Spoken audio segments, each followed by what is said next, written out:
இயேசு கிறிஸ்துவின் நாமத்தினால் உங்களை வாழ்த்துகிறோம். இந்த நல்ல நாளிலே ஆண்டவருடைய வார்த்தையை நாம் பார்க்கலாம். யாத்திரையாகமம் 14ஆம் அதிகாரம் 14ஆம் வசனம். கர்த்தர் உங்களுக்காக யுத்தம் பண்ணுவார். ஆம் பிரியமானவர்களே, இந்த காலை வேளையில ஆண்டவர் உங்களோட பேசுகிற வார்த்தையை நாம் பார்க்கலாம். இன்றைக்கு நம்முடைய வாழ்க்கையில் அநேக ஜனங்கள் நமக்கு விரோதமாக எழும்பலாம். வேலை செய்கிற இடங்களா இருக்கலாம், நம் பழகிற இடமா இருக்கலாம், நம் கூட இருக்கிற உடன் பிறப்பா இருக்கலாம். ஆனால் அவர்கள் நம்மோட யுத்தம் பண்ணுகிறதை நாம் பார்க்கிறோம். மறைமுகமாக யுத்தம் ஒன்று இருக்கிறது. நேரடியாக யுத்தம் பண்ணுகிற காரியங்கள் உண்டு நம்முடைய வாழ்க்கையில். ஆனால் வேதம் சொல்லுகிறது, அவர்களை நீ என்ன செய்யாதே, சபிக்காதே என்று வேதம் சொல்லுகிறது.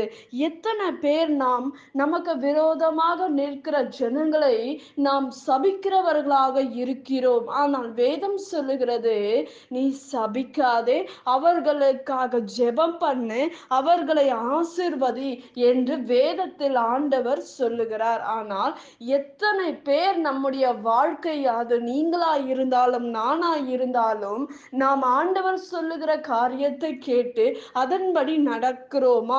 அப்படிப்பட்ட ஒரு இருதயம் நமக்குள்ளாக இருக்கிறதா என்று நாம் பார்க்க வேண்டும். இவர்கள் எங்களை துன்பப்படுத்துகிறார்கள், அவர்களுக்காக நாங்கள் எப்படி ஜெபம் பண்ண வேண்டும் என்று கேட்கிறவர்கள் உண்டு. நம் இருதயத்தில் அப்படிப்பட்ட காரியங்கள் உண்டா இருக்கிறதை கேள்விகள் நாம் பார்க்கிறோம். ஆனால் ஆண்டவர் சொல்றாரு, நீ அவர்களை ஆசீர்வதி, நான் உங்களுக்காக யுத்தம் பண்ணுவேன், நீங்க என்ன செய்யுங்க, ஜெபம் பண்ணுங்க. நிச்சயமாங்க, உங்களுக்கு எதிராக நிற்கிற ஜனங்களுக்கு முன்பாக உங்கள் தலைகளை ஆண்டவர் உயர்த்துவார். உன் சத்துருக்களுக்கு முன்பாக ஆண்டவர் ஒரு பந்தியை ஆயத்தப்படுத்துவார்.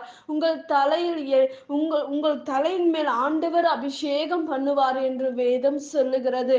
இன்றைக்கு அப்படிப்பட்ட இருதயம் நமக்கு வேண்டும். அப்படிப்பட்ட இருதயம் நமக்கு வராது. ஆனா ஏசப்பா கிட்ட நீங்க அந்த இருதயத்தை கேட்கணும்.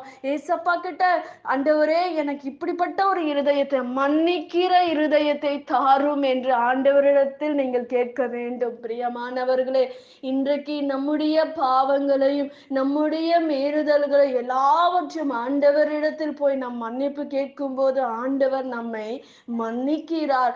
மன்னிக்கிற ஒரு இருதயம் நம்முடைய வாழ்க்கையில் தேவை. உங்களுடைய கூட பிறந்த சகோதரியா இருக்கலாம், உங்கள் மனைவியா இருக்கலாம், பிள்ளைகளா இருக்கலாம், உங்க நண்பரா இருக்கலாம், மன்னிச்சு விட்டுருங்க. நீங்க மன்னிக்கும் போது உண்மையாவே சொல்றேன், அந்த மன்னிக்கிற ஒரு எண்ணம், எனக்கு போய் இப்படிப்பட்ட காரியங்களை செஞ்சிட்டாங்க, நான் எப்படி மன்னிக்க முடியும் என்று நீங்கள் கேட்கலாம். ஆனால் நீங்க செய்கிற தவறுகளை ஆண்டவர் மன்னிக்கிறாரே.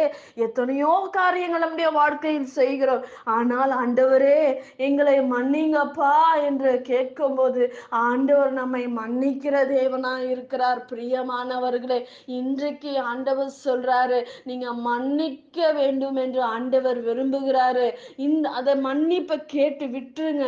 ஆனா அதையே நினைச்சு நீங்க உங்களை வேதனைப்படுத்தி கொள்ளாதபடி மன்னிக்கிற எண்ணம் நமக்கு தேவை.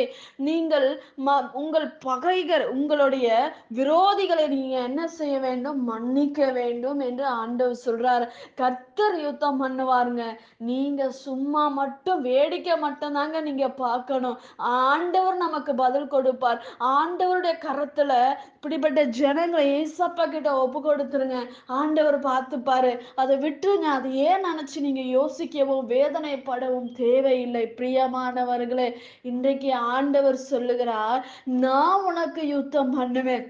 உன் சத்துருக்களுக்கு முன்பாக நான் உனக்கு ஒரு பந்தியை ஆயுதப்படுத்துவேன் என்று ஆண்டவர் சொல்லுகிறார். நிச்சயமாக ஆண்டவர் சத்துருக்களுக்கு முன்பாக ஒரு பந்தியை நிச்சயமாக ஆண்டவர் ஆயத்தப்படுத்துவார். பிரியமானவர்களே, ஆண்டவர் உங்களுடைய எல்லா காரியமா இருந்தாலும், எல்லா தேவையா இருந்தாலும் ஏசப்பா கிட்ட உங்க சமூகத்துல ஒப்பு கொடுங்க. ஆண்டவர் உங்களுடைய தேவைகளை சந்திப்பார். கர்த்தர் உங்கள் நடுவில் அற்புதங்களை செய்வார்.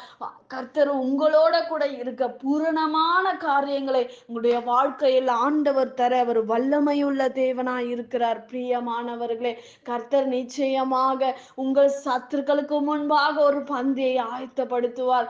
அவர்களுக்காக தேவ சமூகத்தை ஜெபியுங்கள், அவர்களுக்காக மன்னியுங்கள், அவர்களுக்காக வேண்டுதல் செய்யுங்கள். ஆண்டவர் உங்களுக்காக நீதி உள்ளவராயிருந்து உங்களுக்காக நியாயம் விசாரிக்கிற தேவன் ஒருவர் உண்டு. அவர் மனிதன் அல்ல. நீதியை மாற்றி எழுதுகிறது மனிதன். ஆனால் தேவனோ அப்படி அல்ல. உங்களுக்கு நியாயாதிபதியாக நிற்பார். நியாயத்தை உங்களுக்கு செய்து கொடுப்பார். உங்களுக்கு அநியாயம் நடந்திருக்கலாம், ஆனால் கர்த்தர் ஒரு நாள் இந்த நாட்களில இறங்கி உன் அநியாயங்களுக்கு கர்த்தர் நீதியை சரி கட்டுகிற தேவனாய் இருக்கிறார். பிரியமானவர்களே, கர்த்தர் நிச்சயமாக உங்களுக்காக பண்ணுவார். நாம் ஜெபிக்கலாம். பரலோகத்தில் வாசமாய் இருக்கிற அன்பின் பிதாவே, உங்க நாமம் மகிமைப்படுவதாக, உங்க ராஜ்யம் வருவதாக. இசப்பா, உங்க பிள்ளைகளுக்கு ஆண்டவரே, இசப்பா, எங்களுக்கும் நீர் யுத்தம் பண்ணுகிற தேவன், யுத்தம் பண்ணுவீராக. எங்களுக்குரியவைகளை கர்த்தாவே நீர் எங்களிடத்தில் கொண்டு வந்து சேர்க்கும்படி நாங்கள் ஜெபிக்கிறோம்ப்பா. பண தேவைகள், பண பிரச்சனை சிக்கி இருக்கிற பிள்ளைகளுக்கு கர்த்தரோடு பதில தாங்கப்பா, விடுதலை தாங்க ராஜா. ஆண்டவரே, சொந்த வீடை கொடுங்கப்பா. வேலை இல்லாதவருக்கு வேலையை கட்டளடுங்க ராஜா. ஆண்டவரே, தேவைகளை சந்திங்க. ஆண்டவரே, தூக்கம் இல்லாதபடி இருக்கிற பிள்ளைகளுக்கு ஒரு தூக்கத்தை தாங்க ராஜா. ஆண்டவரே, இந்த மாதம் முழுவதுமாக கர்த்தாவே எந்த பலவீனங்கள் பிள்ளைகளை தொடாதபடி கர்த்தர் தாமே அவர்களுக்கு அற்புதமும் அடையாளங்களும் செய்து முடிக்கும்படி நான் ஜெபிக்கிறேன்ப்பா. ரத்த கோட்டைக்குள்ள மறைத்து கொள்ளுவீராக. இசப்பா, அவர்களுடைய விண்ணப்பத்துக்கெல்லாம் பதில் கொடுங்கப்பா. உங்க கரத்துல ஒப்பு கொடுக்கிறேன். இயேசுவின் நாமத்தில் வேண்டுகிறோம் எங்கள் ஜீவனுள்ள நல்ல பிதாவே, ஆமீன். கர்த்தர் தாமே உங்களை ஆசீர்வதிப்பாராக. ஆமென்.